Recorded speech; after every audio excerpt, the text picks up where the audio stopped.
بسم اللہ الرحمن الرحیم۔ مرکزی رویت ہلال کمیٹی کرناٹک کے حضرات علماء نے ماہانہ مشورے کے طور پر حضرت مولانا مفتی افتخار احمد صاحب قاسمی دامت برکاتہم، حضرت شیخ اعجاز احمد ندوی صاحب اور اسی طرح حضرت مولانا عبدالقادر واجد صاحب اور اسی طرح ہمارے شیعہ برادری کے عالم دین اور دوسرے حضرات علماء نے یہاں کرناٹک میں سب سے پہلے چاند کو تلاش کیا اور بنگلور میں خود حضرت مفتی صاحب اور ہم سب مل کر جا کر چاند کو دیکھنے کی کوشش کیے۔ یہاں مطلع جزوی ابر آلود ہے، اس لیے بنگلور میں چاند نظر نہیں آیا، البتہ ہبلی ہے، کپل ہے، چامراج نگر ہے، میسور ہے، منڈیا ہے، یہاں سے بھی مسلسل اطلاعات ملتی رہی کہ یہاں بھی چاند نظر نہیں آیا۔ البتہ ہمارے اسٹیٹ کے علاوہ باہر کے جو اسٹیٹ ہیں جس میں بنگال ہے، آسام ہے، پنجاب ہے اور اسی طرح اورنگ آباد ہے، بہار ہے، خانقاہ مجیبیہ ہے، امارت شریعہ بہار و اڑیسہ ہے، دارالعلوم دیوبند ہے اور اسی طرح دارالعلوم حضرت بلال جھارکھنڈ ہے اور اسی طرح جامع مسجد الہ آباد ہے، فرنگی محل الہ آباد ہے اور میوات میں مرکزی رویت ہلال کمیٹی ہے، دارالخزا وجے واڑہ آندھرا پردیش ہے، مرکزی رویت ہلال کمیٹی حیدرآباد ہے، رویت ہلال کمیٹی نلگنڈا ہے اور اسی طرح مرکزی مجلس رویت ہلال کمیٹی الہ آباد ہے اور جامع مسجد دہلی ہے اور دوسرے مقامات سے مکمل طور پر اطلاعات ملی کہ اکثر مقامات پر رویت عام ہوئی ہے۔ اس وجہ سے حضرات علماء نے یہ فیصلہ لیا کہ انشاءاللہ آج رات سے تراویح پڑھی جائے گی اور کل سے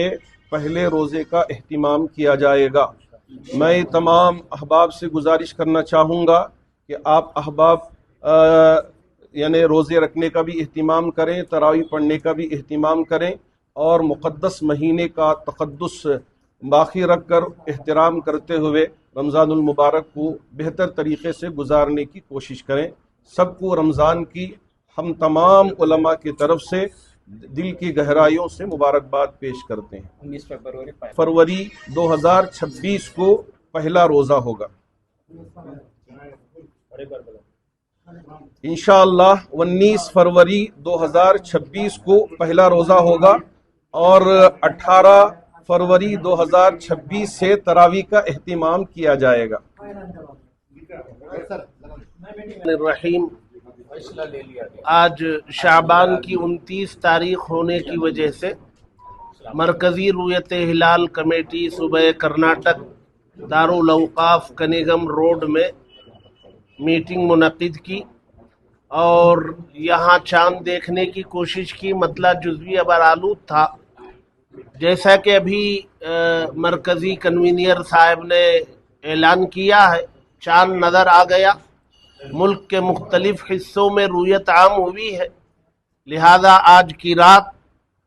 تراویح کی نماز کا اہتمام اور کل سے روزوں کا اہتمام شروع ہو جائے گا۔ رمضان کی مقدس ساعتوں میں ہم سب لوگ داخل ہو چکے ہیں۔ احترام کے ساتھ، قدر کے ساتھ عبادتوں میں اوقات گزارنے کی کوشش کرتے ہوئے، اوقات کو ضائع ہونے سے بچاتے ہوئے، مذہب اسلام کو دھکا نقصان پہنچانے والی کسی بھی حرکت سے احتراز کرتے ہوئے رمضان کو گزارنے کی کوشش کرے۔ اللہ تبارک و تعالی اس رمضان کو تمام مسلمانوں کے لیے، پوری ملت اسلامیہ کے لیے خیر کے وجود میں آنے کا ذریعہ بنائے۔